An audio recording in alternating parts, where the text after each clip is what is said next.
All righty. Church teaches chastity. And guess what? To everyone. Oh, sorry.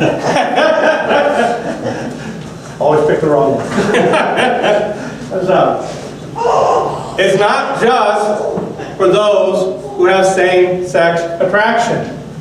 The church teaches chastity for married people. Church teaches chastity for single people, regardless of attraction. Religious. Oh, priests, they're on the list too? Okay. I guess I am a part of this whole thing. Yes. Chastity is taught. There is sometimes a misconception that the church teaches that sex is bad. Does the church teach that? No. Absolutely not. But the church does teach sex has a purpose. And when it is placed outside of that purpose, then we have problems.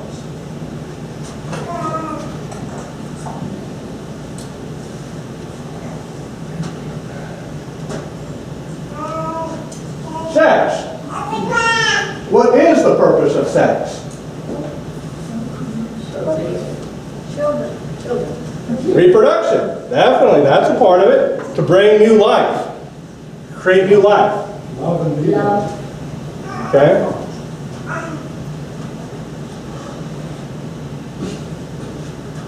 Think in the context of marriage. Two people, bound by vows, and have sex. It's both reproductive and it's what? Unity. Unitive. Absolutely. It's an intimate act.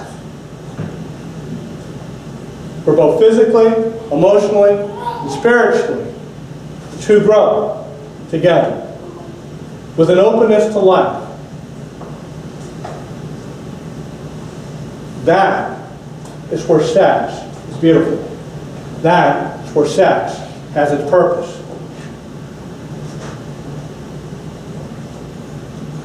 Now what happens if you go against that nature, that purpose? Anyone? Definitely that could be a result. Well, let's take it out of the context of sex for the moment, okay?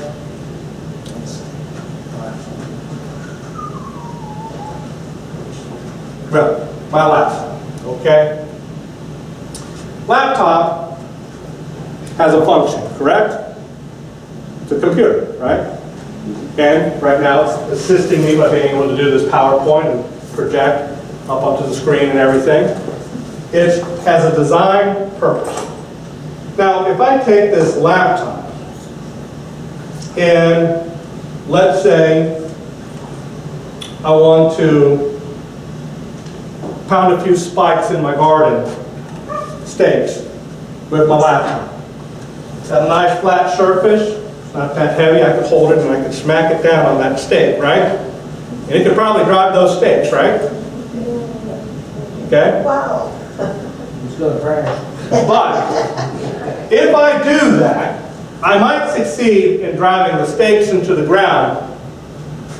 But what's the chances of my laptop doing this next week? Not too much, right? Because I've used it outside of its intended purpose. It's not designed to drive stakes into the ground. It's designed to compute, to project, do all these kind of things, but not to drive stakes. When we take something outside of its nature, of its purpose, there's a damage that's done. Something gets broken. And even if the purpose is intended for a good cause, I need to have those stakes put down, for whatever reason. It's going to help my garden grow. Even if the cause is essentially a good idea, using it that way is not. And so, this is the problem, what happens when we go against the nature of sex. if we try to take it out of its context, out of its purpose, out of its place, and use it for any other purpose, the results will be damaging. And so, in marriage, we said married people have to be chaste, right? Now, we know the two married people can engage in sex, so what kind of chastity are we talking about? Well, they have to be chaste within that relationship. And so, these things are examples of things that would go against the nature of sex within marriage. If you are using artificial contraceptives, that is to prevent what? Prevent one part of it. Okay? Adultery. Well, you're not having a unitive relationship with your spouse if you're doing it with somebody else.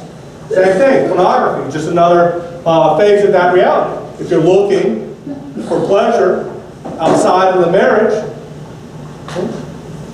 it's not unitive. It's not reproductive. And so, sex is beautiful. It's a wonderful gift from God. And when we think about God's plan. Not the reality of the world that we live in, because a lot of people ignore God's plan. But think about God's plan. From the very beginning, He said, I'm going to have two people who can come together in love, be bound in marriage, where their expression of their love for each other will now bring new life. So that every new life is brought about through love. That's a good plan. The fact that there are a lot of people who don't follow that plan doesn't mean that the plan is wrong. It's a good plan. Every life brought out from a unitive love. Beautiful. Absolutely beautiful.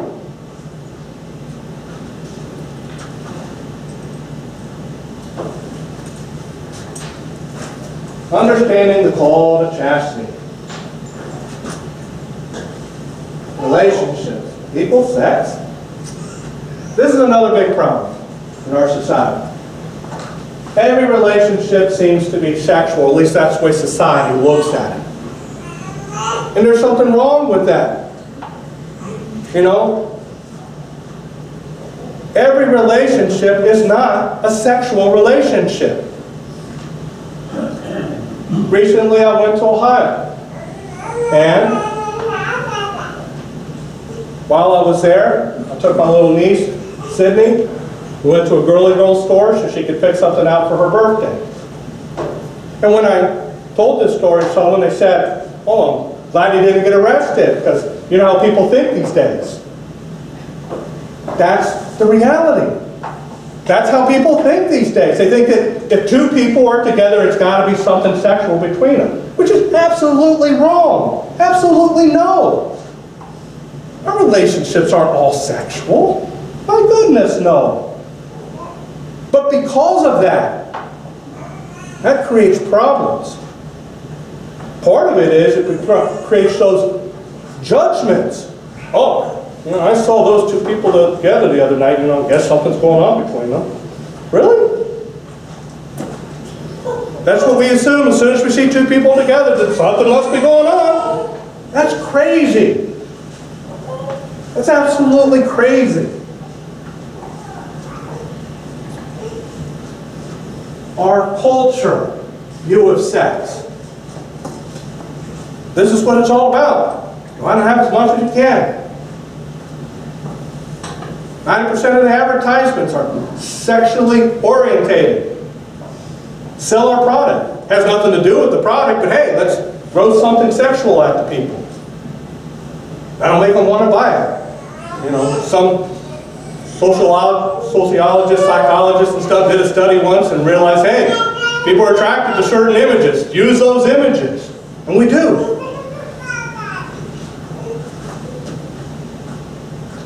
Sex is good, but only in the right context. Love is more than sex. And this is very important too. Because so often, Our society says that it's the same thing, you know, and it's not.